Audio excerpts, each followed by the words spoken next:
Happy Valentine's Day! Hello, folks. So we have gotten a lot of questions as a couple that we haven't really addressed, we haven't really talked about, and it's all related to how we make our relationship work. We're together 24/7 for the most part, maybe an hour alone here and there. But we're together all the time. We post a lot on social media. We're very public about our relationship. People have asked us how we balance that, how we keep enough private, but how we also share publicly and how we deal with the things that we deal with. And ultimately grow together. So we figured what better way to kick off Valentine's Day than by giving you guys our story and just a little bit of, not necessarily advice, but just like kind of tips and tricks and things we've learned along the way about our own relationship, and maybe it can help you. So I figure I'll let Brian tell the story because he's only told it 18,000 times to a million different people. I'm the storyteller. Thanks, Leanne. So what happened was about 3 years ago, I lost weight in order to do my first bodybuilding contest. I lost 55 pounds in 6 months, and I started doing fitness modeling and stuff like that. And Lindsey and I were friends. We had been hanging out in the same friend group. We grew up in high school together, and she always thought I was a tool and was really mean to me. Very mean to me, especially in math class. We were acquaintances, and actually Lindsey didn't know. I tried sliding into her DMs, and I actually went to a play of hers, and we were talking, and I went to the play. This is a year before we started dating, and I was like, oh my god, you did so good, and she's like, oh, thank you, and didn't realize that I went to a play by myself and sat in an audience by myself for a high school play. I just wanted to see her, and she still didn't get it. So I was working on this for a while, but nonetheless, we started talking, and she told me that I was a tool and that I was self-absorbed, and if anyone knows anything about me, if anyone knows anything about me, if you want me to do something, the best way is to say I can't. And so I made it an objective to take her out on a date, and it kind of all fixed itself out from there. Yeah, and I caved eventually. I was very hard to get initially. I was like, but he ended up being a good choice. We ended up dating and going through lots of trials and tribulations. I went to Australia. I prepped for a show. He prepped for shows. We went on lots of trips and different things like that. College. Starting both of our businesses. So he was already in his own business trying to make his own way, and I was still in school trying to figure out what I wanted to do with my life. I say we had our separate mountains that we climbed together, and now that we're out in LA together, we're trying to build this team together. So there's lots and lots of growth that needs to happen at all times.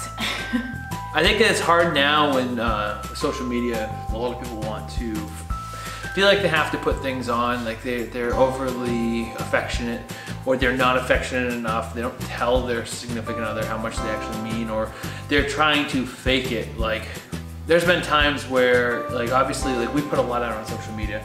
We've talked a lot about how we feel, and our lives are pretty much on display for everyone to see. And so I think the hard part is being able to adequately do that, but also still love the person. Mm-hmm. You don't want it to be something that you wake up to and you read on Instagram or Facebook, and you look at your significant other like, oh, that was so sweet, but that's the first time I've ever heard you say anything that nice. Yeah. It's kind of just, it's very secondary to our actual relationship. We're able to balance things out, because when things aren't going well, we spend all days together, we spend all the time together. We both work for ourselves. If you guys didn't know that, we both do that full time, so it's not a side thing. We both work for ourselves from home or from coffee shops, that desk over there, all day, every day. The hard thing is trying to understand that you're each other's balancing act. I think that's the way a relationship is anyways, no matter what no matter how much time you spend together, no matter what you're going through, it turns out it becomes something where you end up pushing that person because you know that you can sometimes. And I think that for us, like, we're our only anchors at times, so it's like easy to project feelings towards that person. I think that the biggest thing that we have as an asset, and the reason why we're able to grow together, is because we listen. The biggest thing, first of all, that I can think of, or that Brian just said off the top of his head, is to listen. Wouldn't it be like, I would hear you, not just listen? Or is it listen, not just hear? You want to listen, not just hear the other person.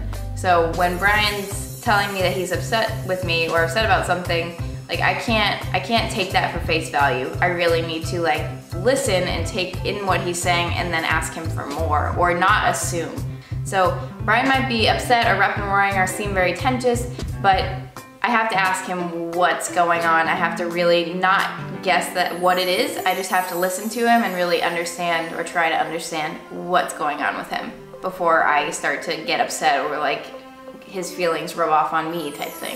If you can't communicate with someone, whether it's in a relationship like this, or you love someone, or it's your boss, or whatever it is, if you can't communicate how you're feeling, or if you can't communicate without getting upset, then you're not going to be able to sustain that relationship. If I'm feeling a type of way, say like you're feeling anxious or you're feeling upset or something's not going your way, you have a tendency to act out. So if I start getting really frustrated with things and Lindsay's like, well, why are you frustrated with me? It's like, oh, I'm not frustrated with you. And then you have to be able to take a step back and say, okay, what's actually going on? But you have to be able to say what you're feeling and really be calm about it. So definitely communication, huge, and not just the typical like I'm upset, but actually being able to explain it is important. And even when you're in the height of the moment, you have to be able to explain it. I think it also comes down to be willing to not say anything. And lastly, I think the most important thing is that you show the other person affection. You have to actually love someone in order to be able to show them that you love them. It's easy enough to say I love you, and we all, I think everyone has been stuck in a relationship where they don't feel like they belong. And so if you're in that place, well, then maybe you should try to seek that actual love that you're looking for. But I think that the hard thing is that, especially with social media, everyone wants, but more importantly, you have to be able to show them that you actually are there for them. For me, when you're upset, I try to take a step back and understand why you're upset. But more importantly, I come from a place where you know that I've always got your back and that I'll always love you. For anybody who's been in a not so good relationship, you need to understand that you deserve love. And if you're not being treated that way, then get out. Important, very important. I'd say you just gotta be, willing to put your arm around a best friend and say, you're my best friend. Everybody has a different way of showing affection, so your significant other might not be the exact same as you. I like to cook for Brian, that's just my thing. Brian likes to buy me little presents sometimes. Like, we just have different ways of showing that we love each other and we understand that. So we're not mad at each other. If Brian doesn't clean the kitchen, I don't get mad at him. Or vice versa, if I don't buy him a present, he doesn't get mad at me. So it's like you have to understand that and really want to make the effort to go deeper into that other person's head. But really, when it comes down to relationships, this applies across the board. You have to listen, you have to communicate, you can't assume things, you really have to love each other and you have to show each other you love each other. You have to understand the way that the other person loves. You should always be selfless. There's times to be selfish. You have to love yourself first, of course, like that's hands down, you have to. You can't give someone what you don't have for yourself. But at the same time, you do have to be selfless and sometimes let the other person win. Don't be afraid to be wrong.